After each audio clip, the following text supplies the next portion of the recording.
నమస్కారం అండి. బీఆర్ఎస్ సృష్టిస్తున్న ఒక కృత్రిమ కరువుకి కారణాలనే విషయం మీద ఒకసారి మనం మాట్లాడదాం. కృత్రిమ కరువు అని ఎందుకు అంటున్నామంటే, ఈ రాష్ట్రం కానీ ఈ దేశం కానీ ఈ వర్షాల విషయంలో పార్టీల చేతిలో, పార్టీ అధినాయకుల చేతిలో ఉండవు ఈ అంశాలు. ఇవి ప్రకృతి డిసైడ్ చేసిన అంశాలు. ప్రకృతి డిసైడ్ చేసిన అంశాలను కూడా కేటీఆర్ గారు, కేసీఆర్ గారు ఫామ్ హౌస్లో కూర్చొని డిసైడ్ చేస్తున్నారు కొన్ని విషయాల్ని. కాంగ్రెస్ వల్ల ఎట్లయింది, కాంగ్రెస్ వల్ల ఎట్లయింది. పరికరాన్ని సన్నాసులారా ఫోన్ చేతిలో ఉందని చెప్పి ఎండిని చేతుల దగ్గర నిలబడి మాట్లాడడం కాదు. కొన్ని విషయాలు స్పష్టంగా తెలుసుకోండి. మీరు కూడా రైతు బిడ్డలు అయి ఉంటారు కదా. మీరు ఏదో చెప్తున్నారో అదే తీసుకుంటారు. మీ కేసీఆర్, కేటీఆర్ గారు ఫామ్ హౌస్లో కూర్చొని, ఫామ్ హౌస్ కూడా ఎండిందేమో తెలియదు కానీ ఒక మాట స్పష్టంగా చెప్పదలుచుకున్నాం. ఏంటంటే, ఈ దేశంలో అంటే ఈ భూగోళంలో కొన్ని సైంటిఫిక్ మెథడ్స్ ఉంటాయి. లానీనా, ఎలినినో అనే రెండు అంశాలు ఉంటాయి.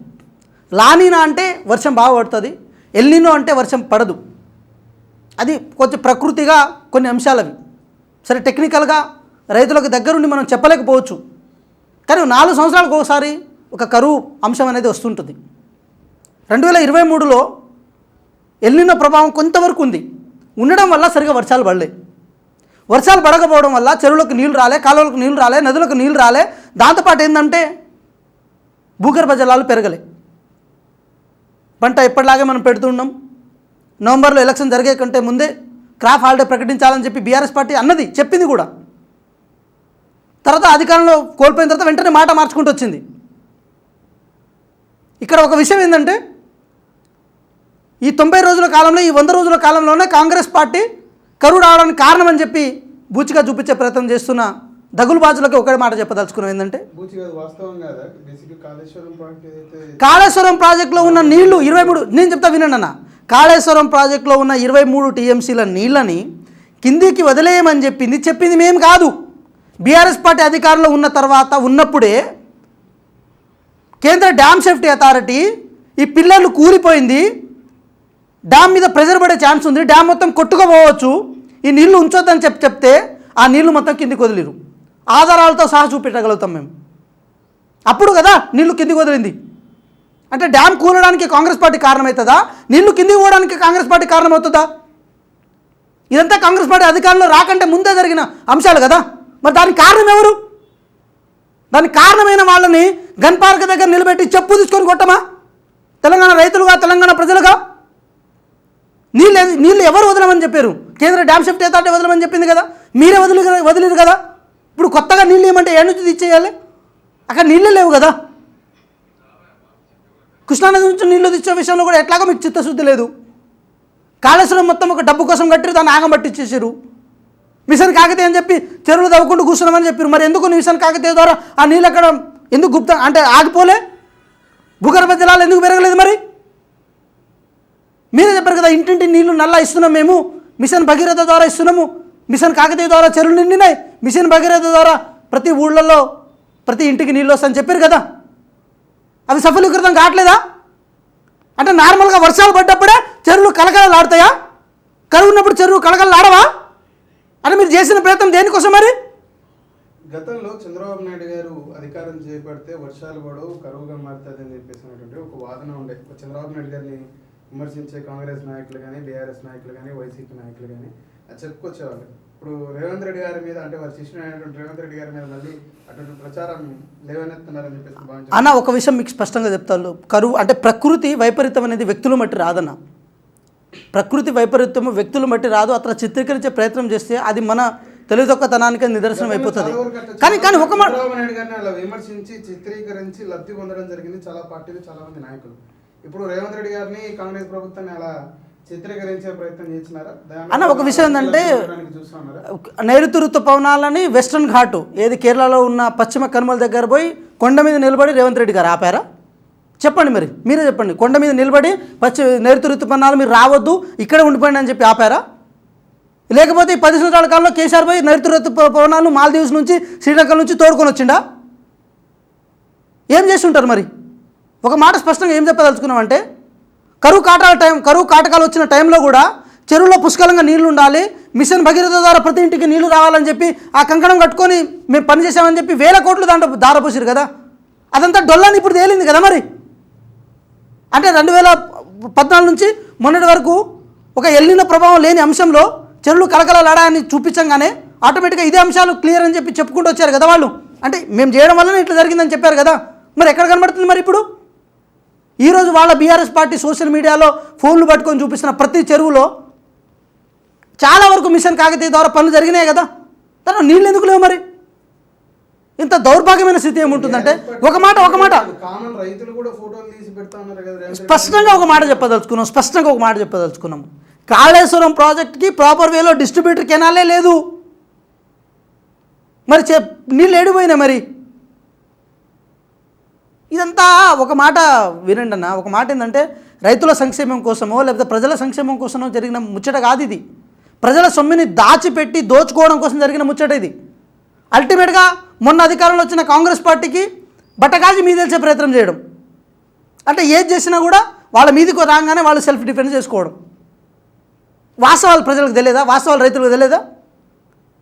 కాంగ్రెస్ పార్టీ అధికారంలో రాకుండా ముందే నాగార్జున సాగర్ నీళ్లు రోజుకుండే చాలా కిందికి నీళ్లు ఉండే. అయినా సరే నాగార్జున సాగరే దక్షిణ తెలంగాణ దప్పికను తీరుస్తుంది కదా. మరి కాళేశ్వరం ఎందుకు తీర్చలేకపోతుంది? మరి కాళేశ్వరంలో నీళ్ళే లేవు కదా. మరి ఇంత ప్రెస్టేజ్ ప్రాజెక్ట్ అని చెప్పుకున్నా కాళేశ్వరం నుంచి నీళ్ళు ఎందుకు రాలేకపోతున్నాయి? ఇంత దుర్భాగ్య స్థితికి ఉంటారంటే వీళ్ళు, ఎంత దరిద్రులు అంటే వీళ్ళు. శ్రీరామ్ సాగర్ నుంచి నీళ్లు సూర్యాపేట వరకు కోదాడ వరకు వస్తుంటే ఆ నీళ్లు కాళేశ్వరం నీళ్ళు అని చెప్పుకుంటున్నారు వాళ్ళు. ఒక అర్థం లేని ముచ్చట, ఒక శాస్త్రీయ అంశం లేని ముచ్చట. కాబట్టి ఏంటంటే తెలంగాణ ప్రజలను కానీ తెలంగాణ రైతులను కానీ మోసం చేసే కార్యక్రమాన్ని, మోసం చేసే పనులను మాత్రం ఎట్టి పరిస్థితుల్లో బీఆర్ఎస్ పార్టీ నాయకులు చేయొద్దు, బీఆర్ఎస్ పార్టీ చేయొద్దు. సంక్షేమ రాజ్యంలో కొంతవరకు కరువు, అంటే ఈ కరువు ఏదైతే ఉందో అది మనుషులు సృష్టించేది కాదు, ప్రకృతి వైపరీత్యం వల్ల వచ్చింది. దాన్ని ఎదుర్కొనే ఒక ధైర్యాన్ని రైతులు, ప్రజలు ముందుని నడవాలి. నీళ్లను ఎట్లా ఒకచోట పూల్ చేసుకోవాలి, నీళ్ళు వృధా చేయకుండా ఏం చేయాలి, నెక్స్ట్ వచ్చే పంటలను ఎట్లా మనం పెట్టుకొని ముందుకు పోవాల్సి ఉంటుంది, మన పశువులని, మన పశు సంపదను ఎట్లా కాపాడుకొని ముందుకు పోవాలి, ఈ అంశం మీద ప్రభుత్వంతో సహకరిస్తూ ప్రభుత్వంతో ముందుకెళ్తూ. ఇప్పుడు చివరిగా మరి ఇప్పుడు ఫొటోస్, వీడియోస్ సోషల్ మీడియా వేదిక ద్వారా కొందరు రైతులు పంపిస్తున్నారు కదా, నిజం కాదంటారా? ఒక మాట చెప్తున్నాం, నిజమే రైతులు కాదంటారా? ఒక మాట ఏంటంటే కాంగ్రెస్ పార్టీ అధికారంలో రాగానే 100 రోజుల్లోకి చెరువు ఎండిపోయిందన్న. చెప్పండి మరి మీరు. 100 రోజుల్లో చెరువు ఎండిపోయింది. ఆ చెరువు ఎండిపోవడానికి కాంగ్రెస్ పార్టీ కారణం. ఎందుకంటే కాంగ్రెస్ పార్టీ లోపల పైపులు పెట్టి నీళ్లు బయటికి తీసుకుపోయి ఎక్కడో తరలించుకుపోయింది, అంతే కదా. దానికి కారణం కాంగ్రెస్ పార్టీ ఎట్లయితుంది? చెరువులో ఉన్న నీళ్లు ఎండిపోవడానికి కాంగ్రెస్ పార్టీ కారణం ఎట్లయితుంది? మీరే చెప్పండి మరి సమాధానం. మీరే ఆ చెరువులోకి నీళ్ళు వదలట్లేదంట. ఎక్కడి నుంచి వదలాలి? ఎక్కడున్నాయి నీళ్లు? మీరే చెప్పండి. ఎక్కడి నుంచి నీళ్ళు ఎక్కడికి వదలాలి? అంటే వాళ్ళు లింక్ ఆల్రెడీ క్రియేట్ చేసిరా? కాళేశ్వరం నుంచి డైరెక్ట్ ఉన్న ప్రాజెక్టు కూలిపోయాయి కదా. గోదావరి మీద కట్టింది ఒకటే ప్రాజెక్టు, అది మేడిగడ్డ, అన్నారం, సుందిళ్ళ, అవన్నీ ఒక అర్థం లేకుండా ప్రాజెక్టు కదా అది. దానికి డిస్ట్రిబ్యూటర్ కెనాల్ సిస్టమే లేదని అంటున్నాం మేము. ఎక్కడి నుంచో నీళ్ళు ఎక్కడో తీసుకుపోయి మళ్ళీ ఎక్కడి నుంచి ఇటు తిప్పి అటు నుంచి అటు తిప్పి అన్న ఒక వాటర్ స్పష్టంగా చెప్పదలుచుకుంటే రివర్స్ పంపింగ్ అంటే కిందికి నీళ్ళు వస్తున్నాయా మళ్ళీ పైకి పోతున్నాయా? వాళ్ళు చెప్పిన లాజిక్ ప్రకారం ఏంటంటే భూగర్భ జలాలు పెరగాలి. మరి భూగర్భ జలాలు ఎందుకు పెరుగుతలేవు? మరి లోపల మేమే చేయబెట్టి ఆపినామా? బోర్కు మేము చేయబెట్టామా? ఆపినామా? మరి ఏం చేసినాం చెప్పండి. మరి కాళేశ్వరంలో నీళ్ళు ఉంటే తీయడానికి మాకేం ప్రాబ్లం, మాకేం ఇబ్బంది అవుతుంది? అది రైతులకు ఇచ్చే నీళ్ళే కదా. సరే ఈ గోదావరికి వస్తే ఆపిద్దాం, కృష్ణానదికి పోదాం. మరి నాగార్జున సాగర్ ప్రాజెక్ట్ తప్ప వాళ్ళు చేసింది ఏమైనా ఒకటి ఉందా? అక్కడ కూడా మేమే ఆపినామా? మళ్ళీ అంటే నాగార్జున సాగర్ అదే కృష్ణానది జలాల విషయంలో కూడా మేమే దగ్గరుండి ఆపినామా? ఇదంతా ఒక మాట. ఇప్పుడు వాళ్ళు నిజమైన రైతులు అంటారా లేకపోతే బీఆర్ఎస్ పార్టీకి సంబంధించినటువంటి కార్యకర్తలు? ఒకటే విషయం, ఎవరు చేసినా కూడా తెలంగాణ రైతులను మోసం చేయొద్దు, తెలంగాణ రైతులను మిస్గైడ్ చేయొద్దు. వాళ్ళకి వాస్తవాలు తెలుసు, వాళ్ళకి మంచి ఏందో తెలుసు, చెడేదో తెలుసు. నమస్తే తెలంగాణ పేపర్ ఉంది కదా ఒకటి, కరపత్రం, అర్థం లేని పేపరు, అది ఫ్రీ డిస్ట్రిబ్యూటర్ పేపరు, దొరుకుతుంది బయట, ఎక్కడ పడితే అక్కడ దొరుకుతూనే ఉంటుంది. దాంట్లోనే ఒకటి, దాని టిష్యూ పేపర్ కంటే ఎక్కువ, లేకపోతే కరపత్రం కంటే తక్కువ, దానికి అంత పెద్ద దాని గురించి మాట్లాడాల్సిన అవసరం కూడా లేదు. అది సగం మిస్గైడ్ చేసింది. ఒక సందర్భంలో నిరుద్యోగులను మిస్గైడ్ చేసింది, ఒక సందర్భంలో రైతులను మిస్గైడ్ చేసింది, ఒక సందర్భంలో ఈ రాష్ట్రంలో ఉన్న చాలామందిని మిస్గైడ్ చేసే ప్రయత్నం చేస్తుంది. అది చేస్తున్న ప్రయత్నం ఇది కొంతవరకు. దానికి ఎట్లాగో తెలియలేదు, కానీ ప్రజలకు తెలుసు ఎంత ఫ్రీ డిస్ట్రిబ్యూట్ చేసినా కూడా ఈ నమస్తే తెలంగాణ పేపర్లో వచ్చే అంశాలన్నీ చెత్త అంశాలని ప్రజలకు తెలుసు కాబట్టే దాన్ని పక్కన పడే ప్రయత్నం చేసిరు. కాబట్టి ఒక మాట స్పష్టంగా చెప్పదలుచుకున్నామంటే ఈ ఈ ఈ ఈ ఈ ఏదైతే అంశాలు ఉన్నాయో మనకు బాధ పెట్టే అంశాలు ఏదో దీన్ని కలిసి ఎదుర్కొందాము, ముందుకు పోదాం. ఒక 3-4 నెలలు దాటిన తర్వాత మంచి రోజులు వస్తాయి, మంచి వర్షాలు వస్తాయి. హోల్డ్ చేసుకుందాం, నీళ్ళని హోల్డ్ చేసుకుందాం, రైతులకు ఒక మంచి అంశాలను ఇద్దాం, నదీ జలాలను మంచిగా వాడుకుందాం, మంచిగా వాడుకొని ముందుకెళ్దాం. ఇది మాత్రం స్పష్టంగా చెప్పదలుచుకున్నాం. Thank you.